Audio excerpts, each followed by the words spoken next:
আসসালামু আলাইকুম। দেখুন, যে ভাইরাই ক্ষমতায় গেছেন, আশা করি সবাই ভালো আছেন।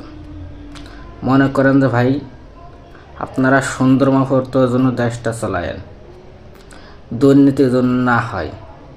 আমরা চাই দুর্নীতিমুক্ত বাংলাদেশ।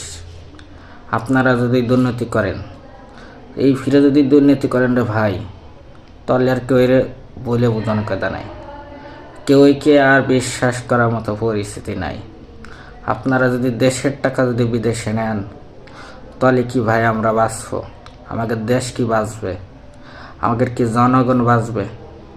জনগণ বড় লোকরা তো ভালো মন্দ খায় দায় করে ফেরে, যে কি ভাই গরিবকে দিকে তো তাকাইতে হইবে।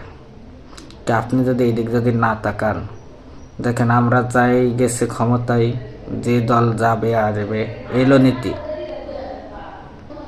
যে দল গেছে আসবে এইলো নীতি, সব দেশেই সব দলেরই। কি এইগুলো সবসময় ভেবে চিন্তে কাজকাম করবেন? দেখুন, আর দুর্নীতির মুখ যেন আমরা না দেখি। দুর্নীতি হবে ভাই, যে কি সবাই করলে তো হয় না।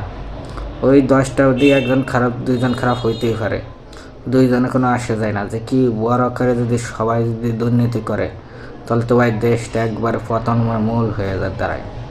ওই সময় মনে করেন যে জিনিসগুলো অনেক সুন্দরভাবে আপনারা দেশ চলান, আমাদের জনগণ যাদের আবদার আছে সেগুলো আপনারা পরিমতভাবে সব কিছু কাজকাম করে মনে করেন যে দেন। আমরা চাই সবাই সুন্দর মতো চলুক, আমরা সবাই চাই সুন্দর মতো চলুক দেশটা।